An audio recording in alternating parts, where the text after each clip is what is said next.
So this is one of those things where I feel like it's because of the trade deadline.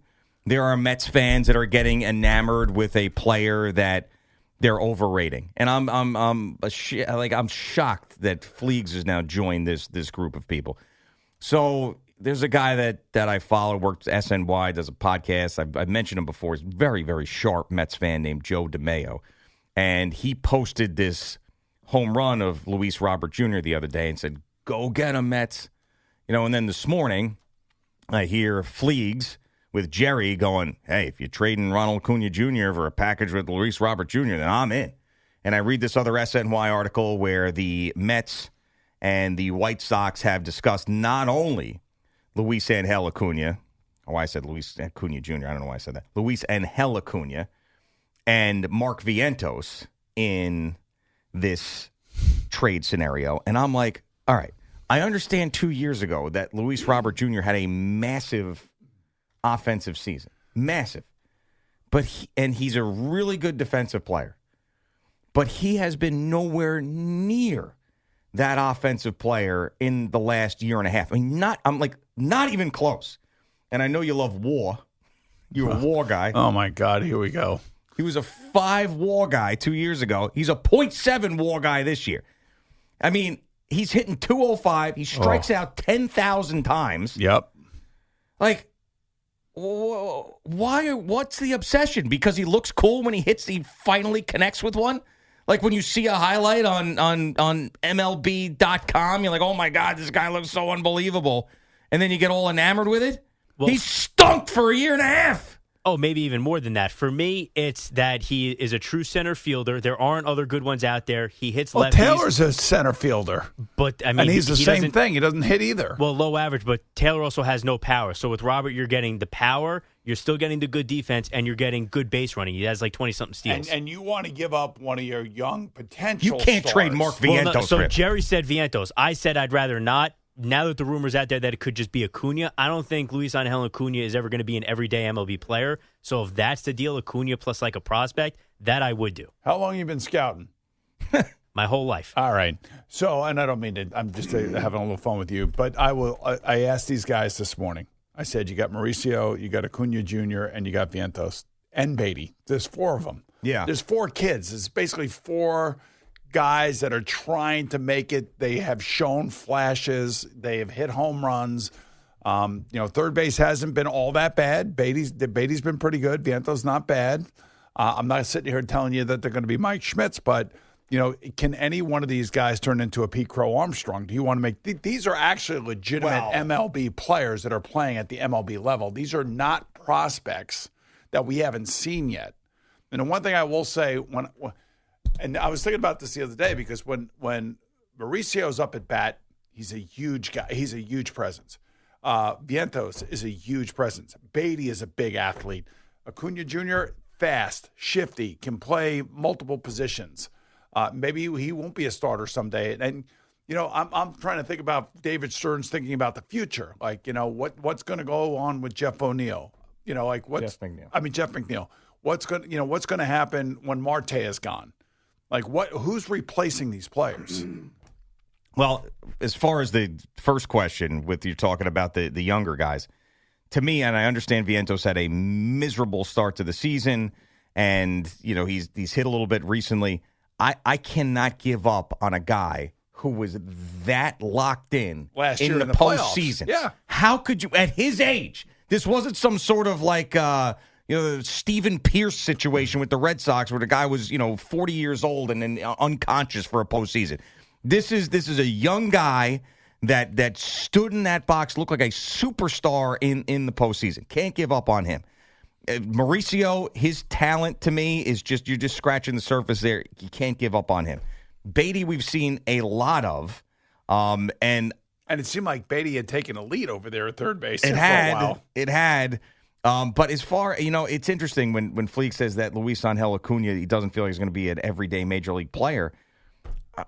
His opportunities that he's had, it's flashes, and it feels like he gets bored. And then he gets buried. Yeah. And so to me, that's not a talent thing. That's a mental thing. And I also think the biggest problem with the Mets is not that they don't get guys on base. They get guys all over the bases. Yeah. And you can listen to this radio station until the cows come home and hear about WAR and OPS and all this other crap. At the end of the day, your big guys, are not coming through in the clutch. Then you're going to have problems. I think they need pitching. That's to me the most important thing. Whether it be, a reinforcement. They tried with Soto for the bullpen. He obviously imploded the other night. But I would just say that's where they need most of their oomph in center field if they can find a center fielder, or they have to mix and match with the players that they have. Yeah, I just think you got to be careful trading for. Now, he's got two more. Luis Robert Jr. has 2 more years club option. So whoever his agent is, it needs to be fired because 2 years of club options. How old is he? He is going to be. He right now is 20. 27 right now. 27. All right, so you basically, if one of these players that we just talked about that are at the major league level that are part of the young core of the Mets, and I would throw Francisco Alvarez in there as well. Yeah. You're talking about, replacing one of those players maybe with another light-hitting center fielder. Yeah, I mean, but he wasn't. That's the thing. So there was 1 year he was not a light-hitting center fielder. But that's exactly what he's been for a year and a half. He only played 100 games last year, too, But he also probably would love a change of scenery and would love to get into a lineup that, that's fair. That you would like to think is this lengthens the Mets' offensive potential. Let's put it that way. I also don't love a guy who's just, you tell him he's mailing it in because his team stinks? I don't know, but just he could be unhappy. Maybe he just, doesn't, I don't know where he would slot in the – the 6th spot in the batting order? I don't know. Yeah. So I mean, you have guys like Starling Marte, Jeff McNeil, Brandon Nimmo, Pete Alonso, Francisco Lindor. Those are and Juan Soto now. Yeah. Those are kind of the older group of guys that have to carry the team. Then you have the younger group of guys that includes the 4 that we just talked about. And they sent Alvarez down. Terens did a pretty good job. Alvarez comes back from being sent down, and all of a sudden looks like a different player again in the batter's box because maybe somebody woke him up. Yep. And said, "Look, man, you want to go back to Syracuse? You need to practice your craft here at this level and become a real major leaguer and be consistent." Yeah, I don't want to have that negative Met mentality that Steve Cohen was trying to evaporate, that whole thing. Yeah, I know. But what I'm going to say is so the Phillies are big in on Luis Robert Jr. too. So if the Phillies trade for him, he'll probably hit 100 home runs down the stretch if he comes to us. Tear a knee ligament. I just get me more pitchers, get me more arms, get me guys that that you can lengthen this bullpen and maybe if you can get a starter. But what's their biggest problem? It is not being able to hit with runners in scoring position. I know that's why they want an offensive center fielder. Yeah, which is this guy that guy? He was, and there's few and far between. He was, but is he still? That's the other question. thing that you could do is you could just save Taylor for the late innings for defensive purposes. If you don't make a trade. Yeah, so I guess basically it's upgrade second base, upgrade center field, and whatever one that you upgrade through a trade, the other position, Jeff McNeil's going to play. That's what I would think. That's what it looks like. I mean, they'd like to have Jeff McNeil at second base. They'd rather him play his natural position. Yeah, it's just, if you But then again, if you listen, what you got to do is you got to ask Jazz Chisholm. About playing out of position? Yeah. He'll tell you. Yeah, for sure. And Jeff's, you say whatever you want. He's a damn good athlete, and he can play multiple positions. But his natural position is second base. I just can't believe he's still on this team. Got to be honest with you. And hopefully it pays off for them down the stretch and hopefully into the postseason. But he's had his moments as a Met. No, of course. I just thought that it was done. I thought it was over. I thought it was a fait accompli. Yeah, it just felt like it was time for him and this organization at the end of the year last year. Especially with the younger guys, and then I thought maybe Iglesias was going to come back, and he did not, and then he's still on the team. But and the thing about they couldn't bring Iglesias back with all the young talent that they have in the infield, or what they were going into this season with the young talent. Right. I mean, how are you going to fit these three guys, Beatty, Mauricio, and Acuna Jr. Where do you put them all? True. I mean, yeah. And then, of course, you have Vientos, and all of a sudden, he hits a grand slam the other night. Yeah, see, I'm a Mark Vientos truther. I'm one of those guys. Like, I love him. And I even when he's going bad, I'm like, just wait. I think I wouldn't trade him. I can't say trade him for, everybody's replaceable. Everybody should be an option. But I'm going to do whatever I can to keep him on the team because I think at some point he's going to put it all together for an extended period of time and be just a tremendous offensive player. Dave, Croton-on-Hudson. What's going on, Dave? Gentlemen, good morning. If you believe what Thin Skin Heyman says, the Mets are all over Stephen Kwan, the contact-hitting left fielder from the Guardians. Right, of course. Yeah, a little pain in the neck at the top of the order. He's a little pest. He's like a little mosquito in your ear. Put him in left field, put Nimmo in center, leave McNeil at second base for the rest of the season, and you figure out what you're going to do with Beatty and Vientos or Mauricio. That's the only problem you got. I'm with Boomer. Go get me some pitching. Get me pitching. Yeah, I would take Kwan and some pitching, yes, definitely. And that means Taylor's gone. Yeah. He'd probably be, I don't know, does he have any moves left or is he DFA'd? I guess he'd be DFA'd, I would think. See, the Heyman article that mentions Kwan, I can't see behind the paywall. But the one thing it shows you like a little bit before it disappears. And it just says the Mets could be a fit for Kwan. And it's your classic baseball insider talk. The Mets. The Mets could be a fit for, not that they're trying to get him or they're in discussions or this is what it could be a fit. Yeah, I know. This guy's got to be careful. I mean, there's very few Adam Schefters or Wojnarowskis out there, you know what I mean, where they know what's happening before it happens. Yeah. I mean, the Dodgers are in on Kwan, too. Wouldn't that be that, that's what's going to happen. He's going to go there. And just so you know, the Dodgers, and this is what drives me crazy. Everybody's screaming and yelling about what the Mets salaries are, the Yankees salaries are. The Dodgers have got over $400 million into their team, and they still are trying to acquire players. And by the way, I mean, how much money are they worth? Well, you know what they have? Cachet. A consortium worth. Yes, like 100 or 300 billion.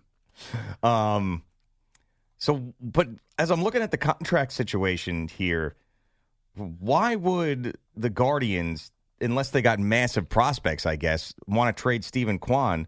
He's got 2 years of club control left on a $4.175 million contract. Well, because, if you can get younger and cheaper and maybe players with more control than that, that's why you would trade him. I guess. I mean, he is 27. By the way, they got a mess out there in their hands.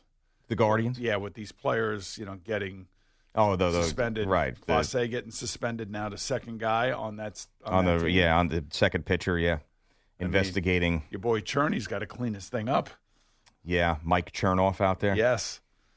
We should put Mark Chernoff on and make him uncomfortable about all this. Yep, couple of guys. So, yeah, Kwan, they shot him up, by the way. He had a sore wrist, shot him up. Cortisone. A little cortisone, that's all right. A little cortisone. That's fine. Of course, again, Dodgers, Blue Jays, Phillies, Padres, everybody. And the Mets. Do we trust Jeff Passan and or Buster Olney? I trust Passan, I guess, because he's sort of turned into the guy. So they put out just something, normally it's behind like the ESPN paywall, but they put it out for free, and they're both saying that they expect the Mets to be one of, if not the most aggressive team between now and the deadline, adding a starter who can pitch game 1, 2, or 3 of a postseason series, relievers, and a center field bat. So that's basically in the next 24 hours. Yeah, before tomorrow it's 6. Yes. Would you rather have Luis Robert Jr. or Stephen Kwan? I want Stephen because Kwan. I think he's going to cost me a lot less. I'm going to say Robert Jr. Just because of the contract situation? And I think it's going to cost less in a trade. And with Kwan or Nimmo, you're putting somebody who's not a natural center fielder in center field, and I just want a center fielder. Yeah, but Nimmo can play it. I'm acknowledging that Kwan is the better player, safer bet. it. I think Robert Jr. is a good enough fit for what the Mets need. What pitcher do you think that they're going to get to pitch game 1 or 2 in a postseason series? Kodai Senga. is going to pitch game 1. Yeah, but I mean, or Sean Manaea is going to pitch game 2. Sandy Alcantara had his second good start in a row last night. Are we still on him? We're still on Alcantara? I don't know, but if they're going big game hunting, what else is there? That's why I'm asking you. Because it doesn't seem like there's a lock or someone that's a favorite. I did see someone link them to Edward Cabrera, the other Marlins starter, yesterday. Yeah. I forget who it was. And just pillage the Marlins. Just go in there and pillage. Yeah, well. Pillage spot. You saw what happened with Rob Manfred and Bryce Harper in the locker room? Mm-hmm. Don't be coming in here and talk about that salary cap BS. Yeah. You don't want to hear nothing about that. I'm the commissioner. He's got that like upstate New York accent, too. He does, It's yes. so not intimidating. I'm the commissioner of this league. I can be wherever I want. Shut up. Shut up with this salary cap. Get your ass out of here, cat boy. Be respectful to me. I'm the commissioner. The thing about the salary cap is that you set a salary floor, too. Yeah. I mean, but what is he doing in the clubhouse? Well, Did he get invited by somebody? That's the player's like sanctuary. I mean, I know, but he is the commissioner of baseball. Oh, okay. Does Roger Goodell just walk into the Chiefs clubhouse and talk to Travis Kelce about the CBA? No. I don't know. Most commissioners go around to visit teams. They do, whether it be the front office or just I'll to talk be to you at on the practice. field. Yeah, Get out of whatever. the clubhouse. It's our spot, not your spot. You see me just showing up at your office, sitting down with a Dunkin', putting it on the desk with my feet up? No. If you bring a Dunkin', I'm going to be very happy. Yeah, I guess that is true. Yeah. But, I mean, to me, it's like, hey, you want to talk to me about batting practice? You milling around the field? I get it. You coming into the clubhouse, this is my house, not your house, especially with the issues that we have. No one invited your ass in here. I don't care who you are. There could be a lockout. I'm the commissioner. Could be a lockout. Man, I'm allowed to be here. They just paid one guy $765 million. Yeah. After paying another guy $700 million. That's right. And what did Guerrero get in Toronto? 550, I think. Yeah. I think controlling costs are probably on the minds of a lot of owners within Major League Baseball. Mm-hmm.